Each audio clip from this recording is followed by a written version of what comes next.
From Wish TV and the All Indiana Podcast Network, this is the News 8 Daily 8 Podcast, a Wish TV News 8 update. Hi, this is Hannah Mordeau, and this is your News 8 Daily for Monday, June 22nd. We had some really strong storms roll through overnight and into this morning, mostly in southern Indiana. As far as weather goes today, there's going to be scattered rain and storms out there again.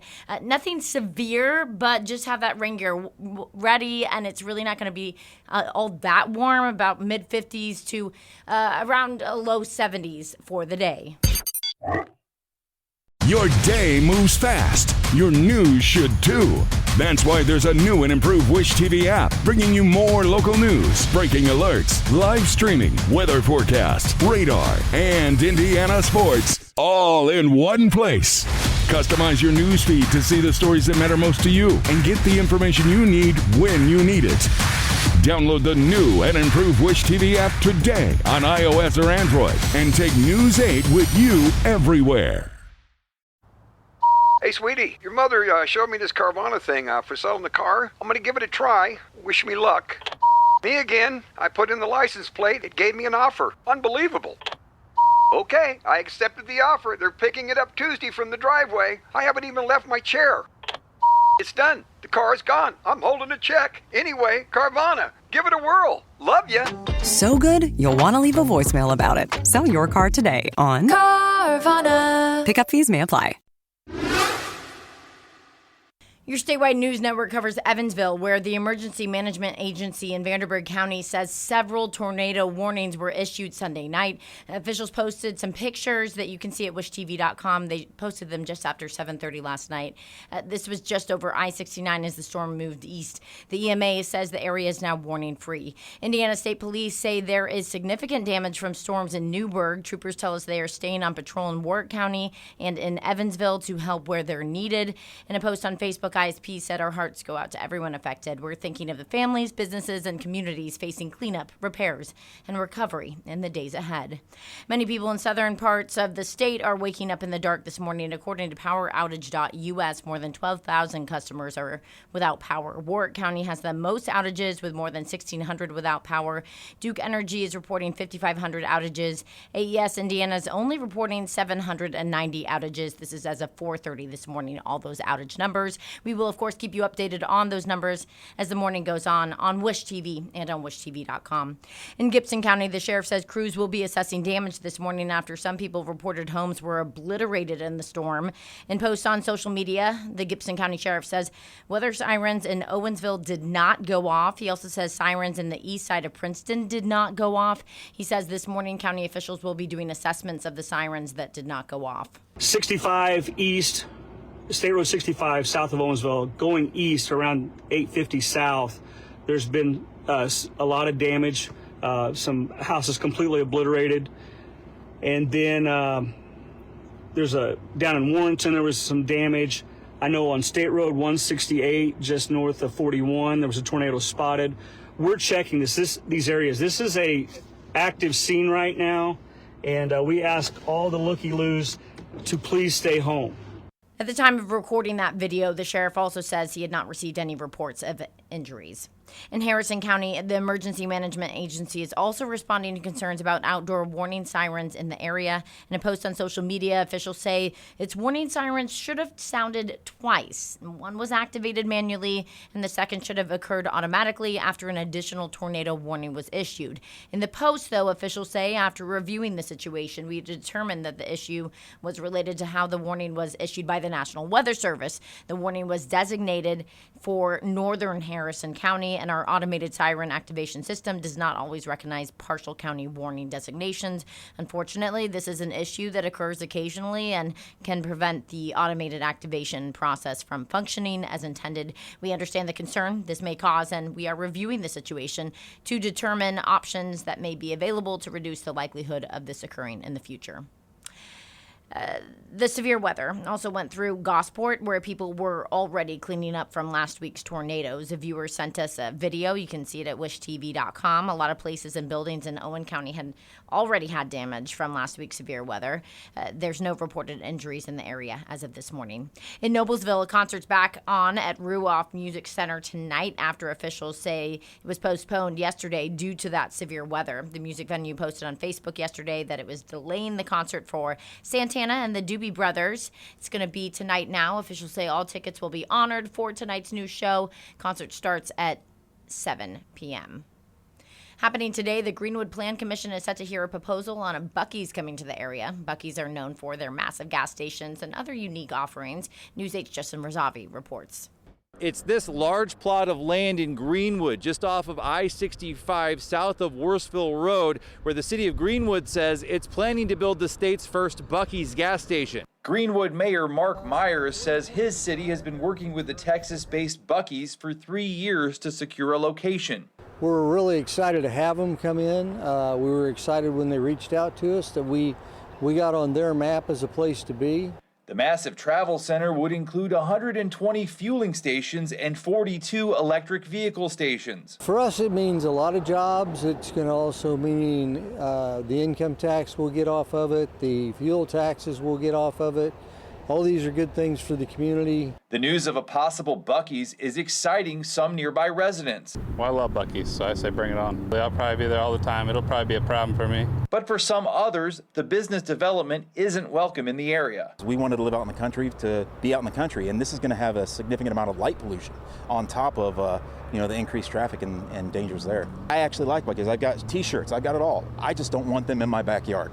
The Buc-ee's proposal, which would rezone the property from agricultural to industrial, is set to go in front of the Greenwood Plan Commission Monday night before going to the full city council for approval. The council members are excited about it. Our employees are excited about it. Many people in the community are excited about it. So I'm sure it will pass. Mayor Myers tells me that if the Buc-ee's is built here, it would be open to the public in about 2 to 2.5 years. I'm Justin Razavi for Wish TV and WishTV.com. Indiana's best political team says Max Engling's nomination for Secretary of State at this week's Republican Party convention makes Democrat Bo Bai's campaign much more difficult. They discussed Engling's chances on this week's episode of All Indiana Politics. You have an elected official in office that you do not feel is representing that office adequately within the party. You're supposed to present options, and that's exactly what was done. And you saw that level of support carry on within that option of Max Engling, and you saw the incumbent was not second, but honestly third. Lindsay, to that point, what does this do to the other candidates' strategy, specifically Bo Bai's? Sure. Well, you have obviously, this is the test of a campaign and whether it's nimble. You have to be prepared for any option that is coming about and, well, that the other side throws at you. But I can't say that in this race because you've got a third candidate with Greg Ballard. So you will definitely see some shifts. I'm not necessarily sure what the nuances of those are yet, but this is definitely not the best news for Bo Bai in that you've got another candidate that has such strong backing from the Republican candidate that now has such strong backing of what I think arguably is the new chair of the GOP, who's Jim Banks. And so you've got a lot of flex here that wouldn't normally be present in just, say, the everyday Secretary of State's race. Yeah, Whitley, what does it say about Max Engling's viability as a candidate in the general election that he was able to lock up that many delegates that quickly? Because this was basically about a month to the day after he had even entered the race. Once we saw that Senator Banks decided to pull support away from Diego and swing it to Max, he was dead on arrival. Diego was dead on arrival. And then it was the tipping point of all the other statewide elected officials and the different delegates. We cannot underestimate the power that Jim Banks has in the Indiana Republican Party as well as in Senate. He's branded himself as a leader, and the people that he endorses wins. And so we see that with Max. He only had 30 days to court delegates and really prove himself, but doing that was enough to get him across the threshold, not just to 50% plus one, but to 53%. And so you're watching, honestly, political nuance of incumbency is no longer reigning in Indiana. It's about people that are going to provide results, and that's who people are looking to vote for in November. You can see in-depth discussions on issues like that every Sunday on All Indiana Politics. It airs at 9:30 in the morning right here on Wish TV. Senior negotiators from the U.S. and Iran have wrapped up initial talks aimed at solidifying a permanent end to the war. However, there were some tense moments that stalled the talks. Reed Binion has the latest. Talks between the U.S. and Iran that concluded in Switzerland overnight were positive and constructive, according to mediators Qatar and Pakistan. Vice President J.D. Vance led the U.S. delegation. What the president has asked us to do is turn over a new leaf, to transform our relationship with the people of Iran.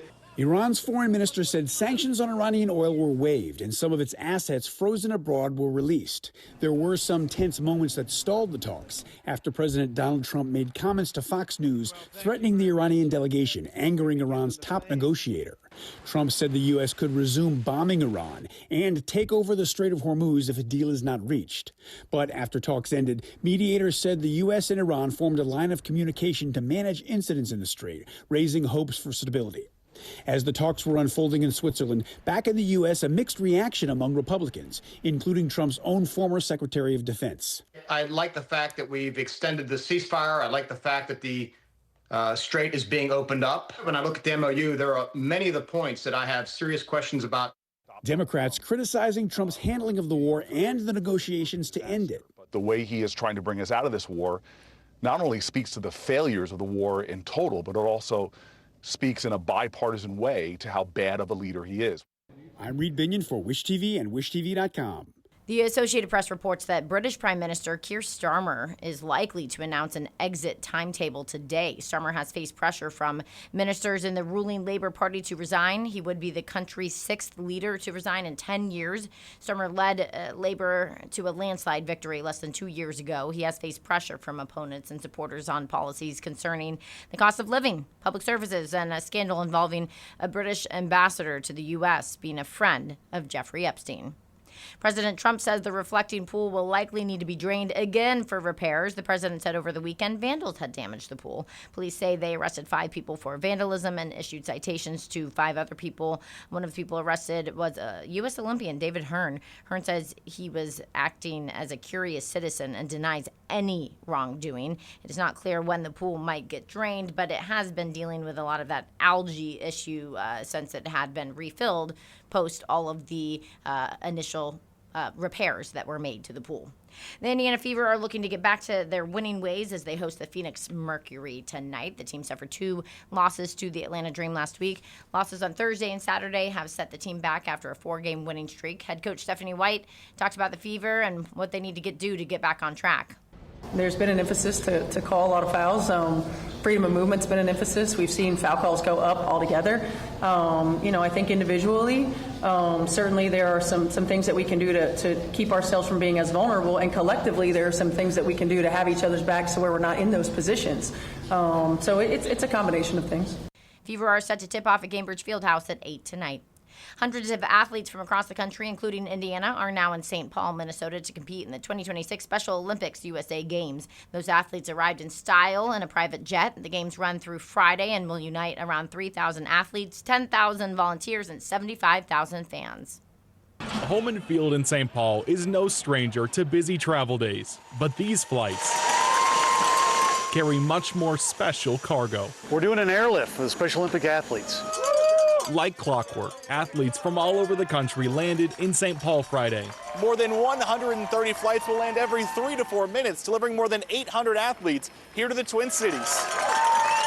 From Indiana to Idaho and dozens of other states, in a ride fit for an athlete. We want the same excitement and encouragement for them, and we want this to be a memory of a lifetime for them. Pilots, fuel, and the planes themselves all volunteered, something pilot Terry Salick hasn't and wouldn't miss. As you see here, right here basically, the happiness and this just a great time. The airlift has happened 8 times prior to this, all the way back to 1987. Nearly 10,000 athletes have flown to the games free of charge. I was excited to come here. Including Josh Boonsis from Michigan. I think I'm awesome at basketball, swimming. Ready to compete. And softball. And as each state arrived, dozens of volunteers gave them a warm welcome. This is awesome. This is awesome. They're having a good time. We're having a good time. Like, it's the whole vibe right now. And also welcoming them in. Country music star Dirks Bentley. To give these athletes a chance to show up prepared and feel ready and excited to be here and get the recognition as Olympian athletes that they are, to feel special, because they are. These are great people. From the first plane to the last, these cheers won't fade, and neither will the excitement from these athletes. I'm looking forward to getting medals at least, and maybe qualify for World Games even. Team Indiana starts today, and the athletes are from several counties here in Indiana. This has been your News 8 Daily from Wish TV. I'm Hannah Mordeau. Watch us on Wish TV and WishTV.com. Central Indiana.